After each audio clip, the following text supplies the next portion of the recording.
வாழைக்காய் வறுவல் தான் பண்ண போகிறோம். தோல் சீவிட்டு நான் கட் பண்ணிவிட்டு காமிக்கிறேன். வாழைக்காய் நான் கட் பண்ணி தண்ணியில் போட்டு நல்லா அலசிட்டு தட்டில் எடுத்து வச்சுருக்கேன். இது கொஞ்சம் தண்ணி உணரட்டும். தண்ணி இல்லாமல் இதை நம்ம இப்போ எண்ணெயில் பொரித்து எடுக்கணும்.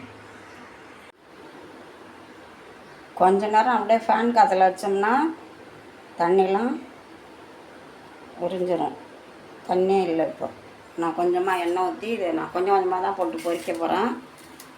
ஒரே டைமில் எல்லாத்தையும் போட்டு பொரிக்கலை. எண்ணெய் அதுக்கு அதிகமாக செலவாகும்.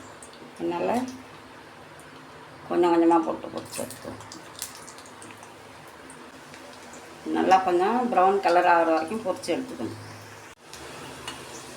பாருங்க, நல்லா ஒரு ப்ரௌன் கலர் வந்துட்டு இதை எடுத்துடலாம். இது வந்துட்டு நான் கடலெண்ணெய் ஊற்றிருக்கிறேன், அது நல்லா பொங்குது.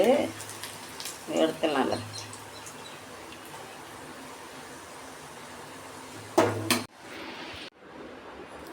எல்லா வாழைக்காயும் பொரித்து எடுத்தாச்சு.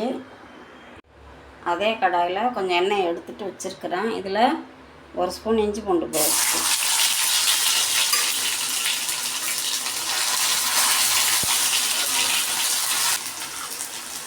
கூட பொரிச்ச வாழைக்காயும் சேர்த்துக்கலாம்.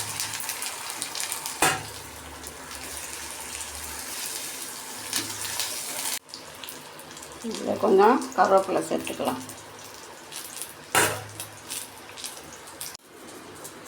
மிளகுத்தூள், ஜீரகத்தூள், மஞ்சத்தூள். இது காரமே இது தான். வேறு நம்ம மிளகாத்தூள்லாம் போட போகிறது கிடையாது.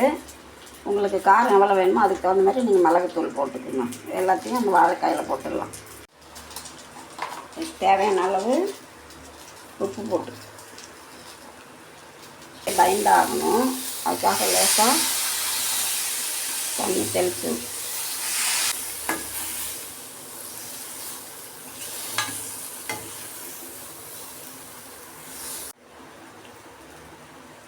மறுபடியும் இருக்கா லேசாக தண்ணி தெளித்து விட்டு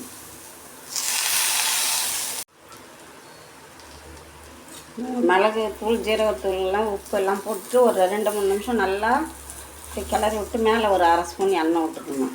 அது நான் ஊற்றிட்டேன் சொல்லாமலே. நல்லா காரசாரமான ஒரு வாழைக்காய் மிளகு வறுவல். டேஸ்ட்டு ரொம்ப நல்லா இருக்குது. பிள்ளைங்களும் நல்லா விரும்பி சாப்பிடுவாங்க. எல்லா சாதத்துக்குமே இது சைட் டிஷ்ஷாக செஞ்சு சாப்பிடலாம். ட்ரை பண்ணி பாருங்கள். லைக் பண்ணுங்கள், ஷேர் பண்ணுங்கள், கமெண்ட் பண்ணுங்கள்.